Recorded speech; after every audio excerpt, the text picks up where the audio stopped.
What's going on, everybody? Welcome to your weekend astrology forecast for the weekend of October 23rd and the 24th of 2021. Astrologer Brian Scarborough here, Fixed Air Moon, keeping the collective fixed on astrology. I truly appreciate you all so much. I hope you're doing great out there. I do offer consultations for anybody interested in getting one with me. That would be a great gift to work with you. Well, we are in Scorpio season, baby. It is full on today. We got a little taste of it in the evening last night, depending on where you are in the world. And now it really is that depth. It really is that intuitive power within us. And it's also the merging sign. It's coming after Libra. So we've done so much work in how to relate with the outer world, how to relate with others, what that reflection looks like. And it really is about going in a direction and merging with, it's almost like getting married to the energy that's in their power. And this is also where, Pluto becomes very strong, being the dispositor of the sun and heading towards the Pluto return of the United States in February, finishing up in Capricorn.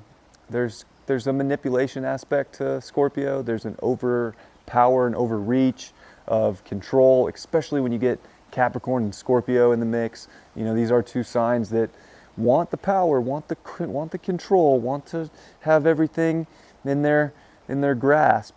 But Scorpio is also the sign of learning to let go, learning to accept that everything in this world does get birthed and it does end. So it's endings and beginnings. And you can see that with the leaves as they start to really change color in the fall here in Scorpio season, and they die off so that they can make room for new life. So we can all feel like maybe right now there is a powerful aspect of realizing what is dying off so that what is new can come into existence in your reality and in your life. And we want to embrace that and alchemize that and transmute energy in our life and remember the depth and the power that we do hold. We're going to see that moon come into Gemini this weekend. It's going to spend the weekend there. It's going to meet with the North Node on Saturday. It's pretty intense. Lots of information can be finding us. It could definitely be an intense time to express how you're feeling.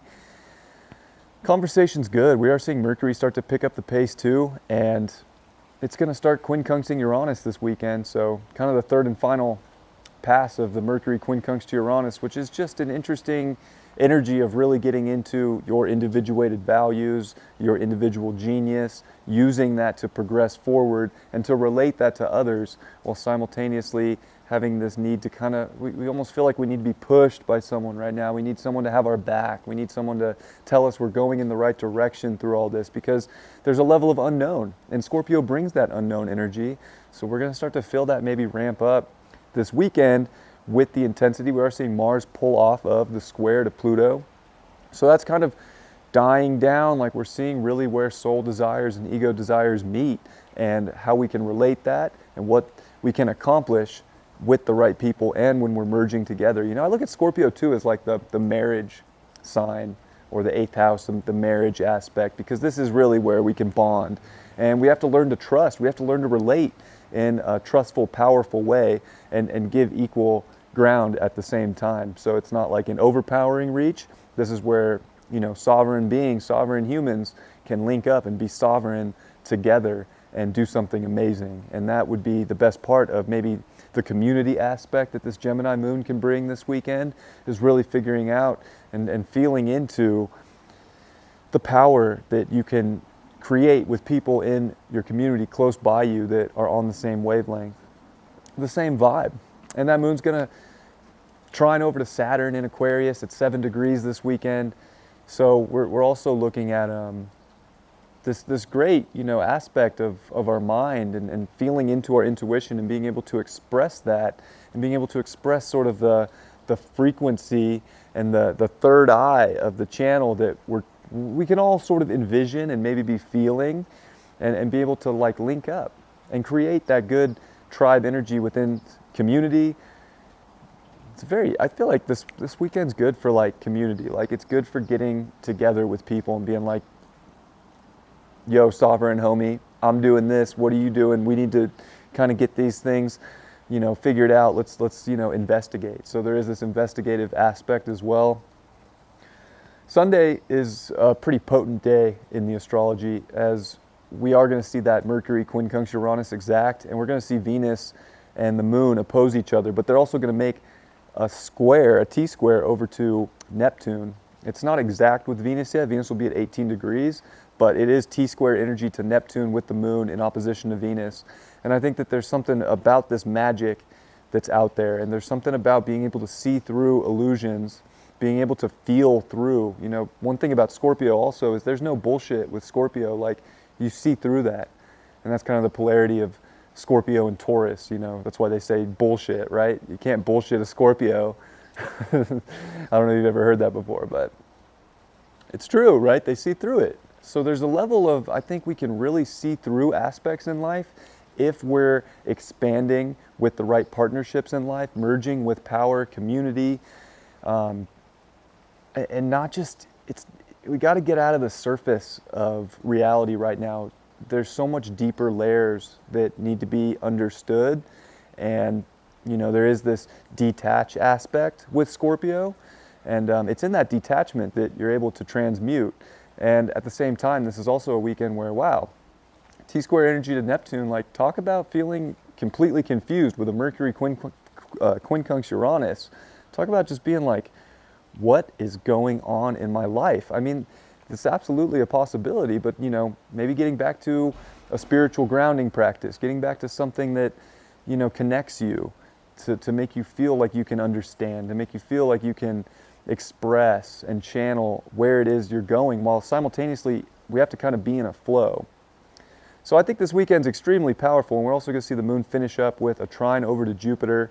You know, there's pretty nice things out there, and we're also going to see the moon trine Mercury. It's going to trine Mars. It is going to quincunx Pluto. So it gets pretty intense Saturday night coming into Sunday, but I think it's intense in a good way. Like, there are portals opening up in our life. It is kind of grand trine energy with Jupiter, Mars, and the moon that, you know, there's these portals of understanding and expansion and action and courage and community and people and expression. And if there's that deeper layer to it and that, you know, merge of equal power and really feeling that, I think, you know, seeing through illusion will be no problem. But there's also a level of anxiety through a transformation that we can feel very deeply. So we're seeing where great relationships can be. It's almost like you know, this is where great tests can come about how you relate to others, about like karmic cycles. Are you going to keep doing the same thing over and over again and get the same result and kind of feel like crazy? Or, you know, literally that is the definition of insane. So there's that level where you can feel like you're repeating things over and over again, and there's insanity building. And then there's also like a level of you can see through that. You can see through it. So break those chains, see through illusions. This is where you can make some of the biggest changes in your life. It is so powerful for that. But there's also this level of having to deal with outside forces in life that want to control, that want to take you out of your sovereignty, that want to take your community out of their sovereignty. And we kind of got to really hold that line. And Scorpio season also brings up boundaries. So we have to be smart here and use common sense to draw very good boundaries for ourselves and our energy that gives us the proper, you know, the proper distance of give and take, the proper relations, how to communicate, how to know when enough is enough, and get out of situations in life that are not going into the magic, but going into the despair. So we're all kind of in this, it is sort of dark nighty, like I mentioned yesterday, dark night of the soul-y, and we can transmute this energy into great power, just like maybe the first time, like hard times, but you emerge from that. So we're in this area here where we're going to start rising up like the phoenix. We can start that now. We can see where a lot of power can be used in our life to make changes or to hold on to the energy that is the most pure to you, while kind of breaking through illusions and not, you know, let's not gloss over the important things. We want to really use that moon in Gemini and use our common sense to make really big moves, especially with a trine over to Jupiter and a trine to Mars. There's like an intuitive knowing as well as just common sense facts that have showed up in your right here, right now life. Use that. You know, don't hold yourself back from what you do know and what you do understand and what is not bullshit in your life to get you out of anything that is bullshit in your life.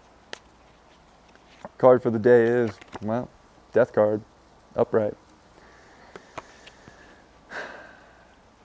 Hey, there's things that have to die off in life. It just is what it is, whether it's relationships, friendships, jobs. It could be anything. There's so many aspects of life that have to carry on to the next stage and the next cycle, and we have to be accepting of that. And remember, like, there's beauty out there through the transformation. We can get so caught up in the grim reaper of life or in these pinchers of Scorpio. As we also see the sun quincunx the North Node this week. So, I mean, it's just such we have to figure out a way to bring in our power with our information that makes sense so that we can transmute these things. This is a great weekend to be an alchemist and to realize that there's so much beauty on the other side in the next chapter, and we don't want to obsess over anything that once was anything. We have to be completely willing to trust and to see through what no longer is showing up with beauty in our life so that we can create that beauty. Why do we get the Death card? 5 of Cups, upright. Could be in sorrow over the things that are changing. And it's okay. It's intense times. It's okay to feel things. I don't think, we have to just put on a mask and be some warrior right now. I think it's important to feel everything because it's through that feeling that you'll get into the depth of your power. And it's okay. Like, don't get lost in feeling like if things feel like they're too hard right now, like they can't ever possibly get better. They absolutely can. And I think that, you're going to see how deep you really are, how much you really got. I think this is big time character building for us all. And I'm sending you all my love and best. If you need anything, please reach out to me. I'm offering that. I'm on social media. You can reach out here. I'm willing to extend any help I can to you through those platforms. I love you all very much. I hope you have a beautiful weekend. There's a lot coming up. It's no joke. It's getting real. And I know it could have felt like everything's been real for 19 months now, but this is the initiation month for where some major changes are taking place as a collective, and that frequency that we hold to go into this and how individuals can alchemize it is how the collective will alchemize it in the end. Much love to you all. I'll see you soon. Peace.